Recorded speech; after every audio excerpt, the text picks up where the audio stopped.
j'ai des céphalées ou encore j'ai des migraines. Ce sont des termes qui sont très souvent utilisés pour faire référence aux douleurs qui apparaissent au niveau de la tête. Les céphalées et les migraines sont-elles pareilles? Ou alors ce sont deux concepts complètement différents? Dans cette vidéo, on en parle.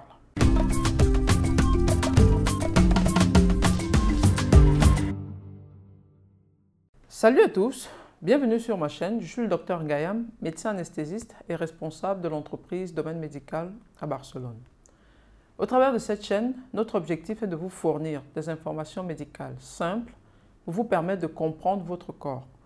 C'est ainsi que vous serez à même de prendre des décisions éclairées concernant votre santé et celle de vos proches. Avant de continuer, j'aimerais vous expliquer quel est l'impact de la douleur sur les activités quotidiennes et la qualité de vie en fonction de son intensité. Premièrement, quand on parle d'une douleur légère, c'est une douleur qui peut être ignorée et qui a peu d'impact sur vos activités quotidiennes. Vous pouvez vaquer à vos occupations sans vous soucier de cette douleur. Elle est supportable. Un exemple que j'aime bien prendre dans ce sens est la douleur que nous éprouvons parfois après une séance de sport intense. Cette douleur-là est légère et supportable. Elle ne nous empêche pas d'aller au travail, de nous occuper de nos enfants, etc. Mais maintenant, quand on parle de douleur modérée, c'est une douleur qui commence à interférer avec certaines activités. Parfois même, elle nécessite des analgésiques pour être tolérable. À ce stade, on peut encore mener une vie relativement normale avec l'aide de certains antalgiques ou des thérapies alternatives. En revanche, quand la douleur devient sévère, elle interfère de manière significative avec la plupart des activités et nécessite des analgésiques beaucoup plus puissants. Elle est souvent accompagnée de signes physiques tels que la transpiration ou la pâleur. Et ce type de douleur, excusez-moi le terme, gâche la vie.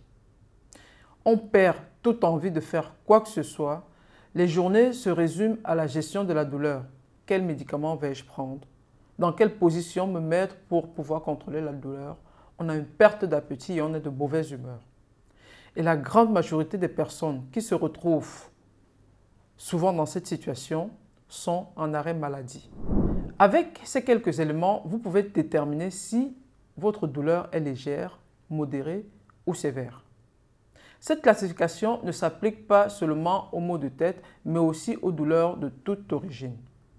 Maintenant, pour revenir au sujet qui nous occupe aujourd'hui, il est important de préciser qu'il existe différents types de maux de tête.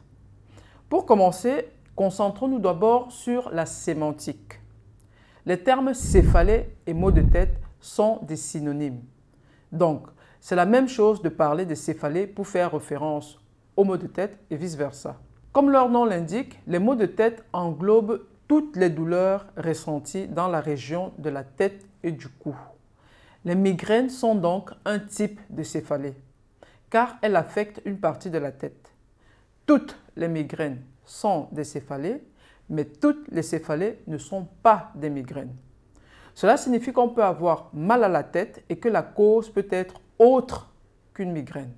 Par exemple, les céphalées de tension, qui avec les migraines représentent plus de 50% des céphalées. Les céphalées de rebond, qui sont souvent liées à l'abus d'analgésiques. Les céphalées sinusales, qu'on retrouve chez les patients souffrant de sinusite, très souvent enrhumés, et ressentant des douleurs dans la région des sinus nasaux. Les céphalées cervicogéniques, qui dérivent souvent des douleurs cervicales, des céphalées secondaires aux AVC et même les céphalées dues aux tumeurs cérébrales. Aujourd'hui, nous allons nous concentrer sur la céphalée de tension et la migraine. Nous allons examiner les 5 principales différences entre ces deux types de maux de tête. La première différence est la caractéristique ou la nature de la douleur. Commençons par les céphalées de tension. Ce sont des maux de tête caractérisés par une sensation constante de pression autour de la tête et du cou. La migraine, quant à elle, se manifeste comme une douleur pulsatile qui affecte généralement un côté de la tête.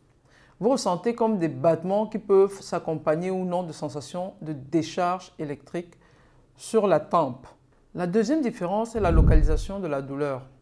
La céphalée de tension affecte souvent toute la tête et la zone du cou, tandis que la migraine est généralement localisée sur un seul côté de la tête au niveau de la tempe. Il est très rare de voir des migraines qui affectent les deux côtés à la fois. La troisième différence est au niveau des symptômes associés.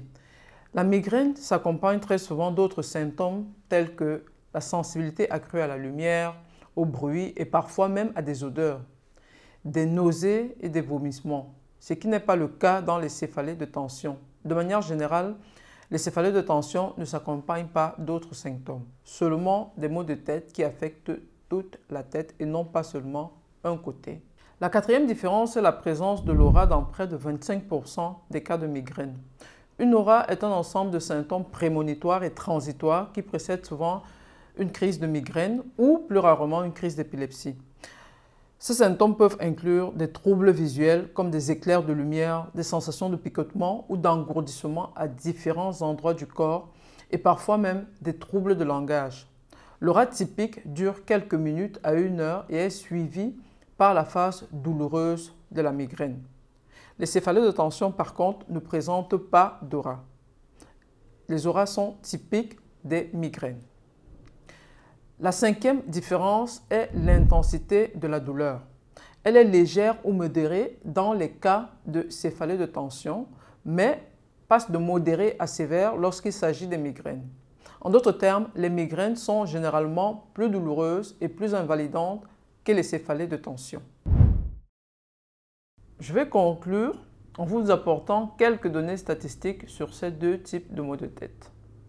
Selon l'Organisation mondiale de la santé, l'OMS, les céphalées de tension sont les types de maux de tête les plus courants et les moins douloureux, affectant jusqu'à 1,6 milliard de personnes dans le monde, soit près de 25% de la population mondiale, ou ce qui est pareil, un adulte sur 4.